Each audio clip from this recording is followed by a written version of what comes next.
How's it going, everyone? It is I, Anime Outlet, and this is part 2 of What If Deku Could Create His Own Quirk. And now, before we begin, I would just like to tell you all that I'm going to be responding to pretty much every single comment down the comment section below, so please put any what if suggestions or questions you have for me down the comment section below. So now, let's begin. Izuku stares towards the zero-pointer, holding his hand out, using his telekinesis, stopping it from moving forward. With Izuku's hand strained, holding the zero-pointer tightly, as he would then crush his fingers in on each other, creating a fist, causing the zero-pointer to just form into a small, tiny ball, as all of the metal had just been crushed together so well by Izuku's powerful telekinesis, causing it to just become a tiny ball, which really just doesn't seem possible, but yet Izuku made it possible. Izuku would rush over towards where he heard the just yelling of help from. He would end up finding a black, spiky-haired girl trapped under a bunch of rocks, as Izuku would end up lifting them up with his strength quirk before lifting the girl up, bringing her over towards the recovery girl who was walking towards her.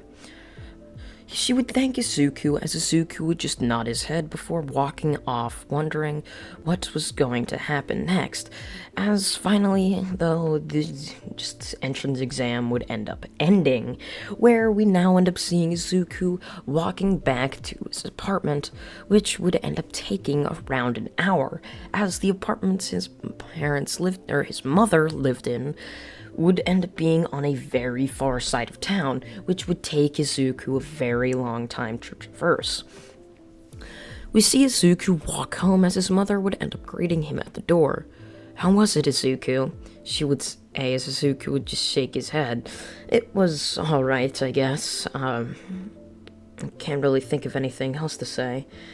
His mother would nod her head in understandment, looking at him, before just saying, "Well, I'm off to go to my jobs. I wish you luck, Izuku," she would end up saying before going off. Izuku, tired from the day spent of using his quirk, would end up walking to his room before collapsing onto his bed to go to sleep. We cut forward 2 weeks to see Izuku getting a letter in the mail. Izuku would stare at the letter with the UA seal written on it, as Izuku would end up opening it, breaking the seal, as a small little metal disc would drop down. As this metal disc drops down onto Izuku's desk, he would start to play a message. "Congratulations, Izuku Midoriya. You have made Class 1B of UA High School. Congratulations for making the hero course," it would say before shutting off, self-destructing. Izuku would fall back into his chair, putting his elbow down onto the ground, wondering, Class 1B. Really? I thought I did enough to prove myself worthy of Class 1A, but I made Class 1B. I guess they really just don't have faith in me. Well, it doesn't really matter. I'm used to it after all. My entire life I've been slept on, pretty much. No one really expects much from me. Just some low, poor kid that just grew up in just the bad side of town.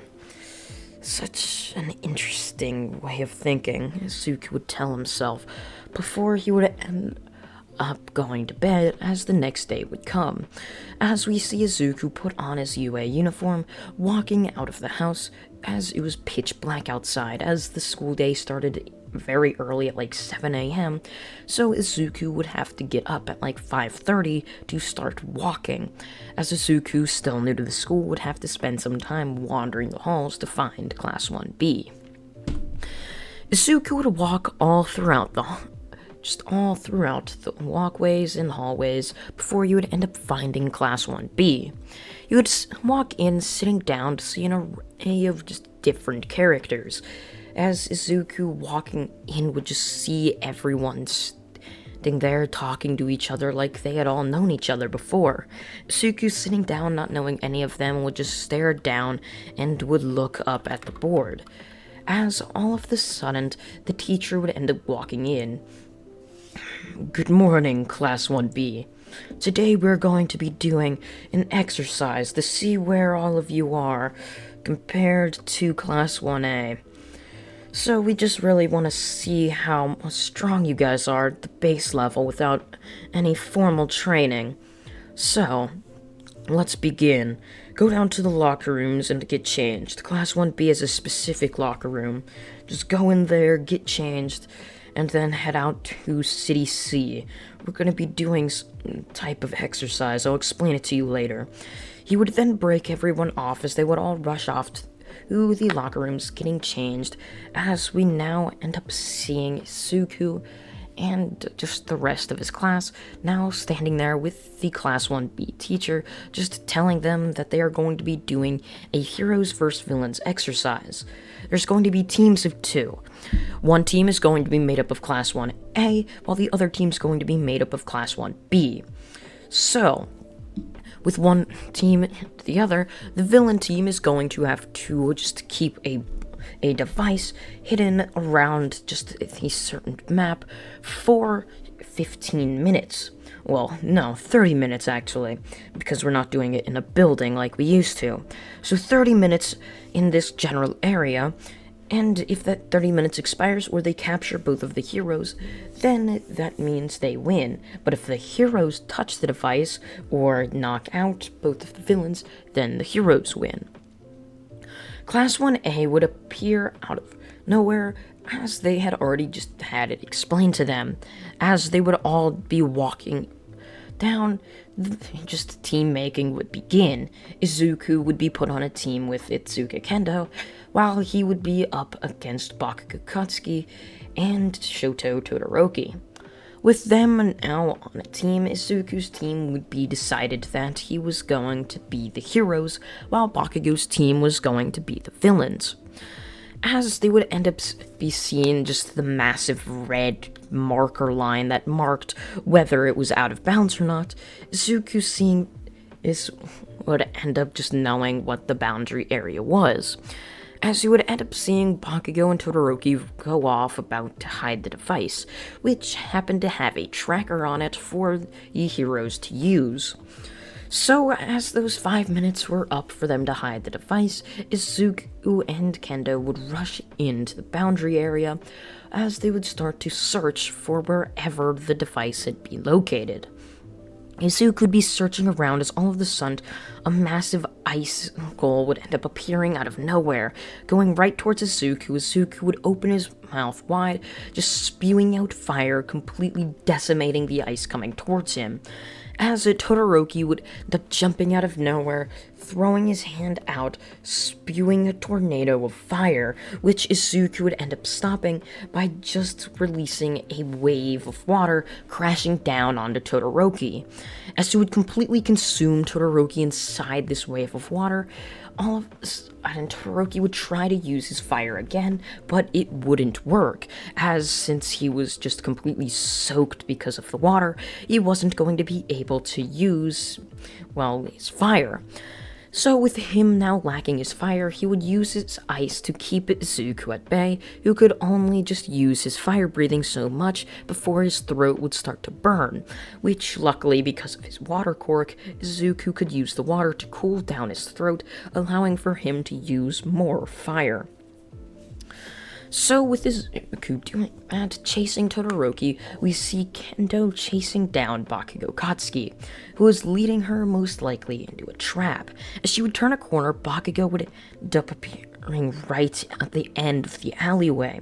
As she would start to close in on Bakugo, all of a sudden Todoroki, who had managed to somehow lose Izuku, would appear right in front of her. As she would look around, being trapped on both sides, she would backing up a little bit. However, she'd be met with Todoroki right there with her, as she would end up creating her hands larger, going for a punch which Todoroki would dodge before sending out an ice wave that would just lock her in, allowing for Bakugo to be right in front of her, using an explosion to completely just consume her. Burning her chest, she would be thrown into one of the buildings, as Izuku who would end up seeing this, would rush towards it. As he would end up making it, he would ask Kendo what happened, as she would only give a shaky finger off in the direction that both Todoroki and Bakugo were in. Izuku would turn his attention towards them as Bakugo would appear out of nowhere, jumping in the air with his hand held high, about to throw an explosion down onto Izuku. Izuku would get low, looking right up at Bakugo before smiling, as he would open his mouth, spewing a massive breath of fire, before he would use his telekinesis, gripping hold of the fire, allowing for just a ball of fire to be held in the air, holding Bakugo in this ball of fire, as he would be constantly spinning around, burning Bakugo at all different angles. As Bakugo would be yelling in pain, yelling for him to be let out, as Todoroki would try to sneak up on Izuku, slamming his foot on the ground as spiky ice would come out of nowhere. However, Izuku's in this would just turn his other hand that was not occupied with the telekinesis, smashing it with his strength quirk. He would turn towards Todoroki, still his hand gripped using that telekinesis, punching Todoroki right across the face, as Todoroki would be sent flying the other way into a building much like Kendo had. Finally, Kendo would end up recovering from her injuries, as she would end up getting up, rushing towards Todoroki. As Todoroki would get up out of the rubble, he would look around wondering where he had been, as he had managed to hit his head on some of the concrete after being thrown by Izuku. Kendo being there, she would use her fists, making them larger, punching Todoroki right across the face, causing him to be flying backwards once again. Todoroki, though now pretty much dry, would use his fire, burning Izuku Kendo to a crisp, as she would end up being knocked out, as Izuku would release his fire orb, as we end up seeing Bakugo Katsuki falling down to the ground, as the just burnt Bakugo would be sitting on the ground, just holding his head, just in complete pain. He had basically just been inside of fire for forever. The only reason he wasn't getting hurt was because Izuku had to control it as to not kill Bakugo. As Bakugo falling to the ground, just pretty much injured, Izuku would walk up to him, raising his hand high.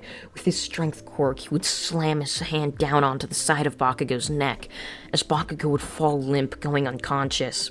Izuku would turn his head, spewing fire out of his mouth, burning the ice that was coming towards him, as Izuku spewing so much fire would go right on towards Todoroki, burning him as well. As Izuku would end up spotting something within the rubble, it was something that had caught his eye. Izuku would rush towards it, as he would end up finding out that it happened to be the device that he was supposed to touch. As there was 5 seconds left, Izuku would rush towards it, as Todoroki would end up using his ice right into the ground, as his ice would end up catching hold of Izuku's foot, as Izuku would end up reaching towards it, but was just too far away. He would break off the ice, as it would start counting down. 3, 2, 1. Izuku would dive towards it, reaching out his hand. However, he would fall just centimeters short, as Izuku would fall down to the ground, just a finger width away from touching the device. Izuku would slam his head down onto the ground, breaking through the floor, as he would end up pulling his head out of the floor, shaking all of the dust off. He would stare on towards Todoroki, giving him just a glare, as Todoroki had stopped him from managing to win. Izuku would shrug all this off, going over, picking up the unconscious Kendo, bringing her back over towards where the Class 1B teacher was. The Class 1B teacher would look towards Izuku before patting him on the back. "Way to go, Izuku. That's what we want to see from a Class 1B member. You easily showed how you were much stronger than both the two of those Class 1A kids. Good job. You just got unlucky falling short of the device. Though it doesn't matter. Class 1A now knows that you're one of the best, even if you're in Class 1B. Izuku would nod his head before continuing to carry Itsuka Kendo off towards Recovery Girl's office. As we end up seeing Recovery Girl greeting Izuku, he would place her down onto the bed, as Recovery Girl would then just say, "Alright, Izuku, let's see if you have any injuries," she would say, going to check him. And that is where part 2 of What If Deku Could Create His Own Quirk comes to an end. I hope you all did enjoy this part, and if you did, please consider subscribing, as it really does help this channel out, and you can even be notified when the other parts of this series do end up coming out. I thank you all for watching once again, and goodbye.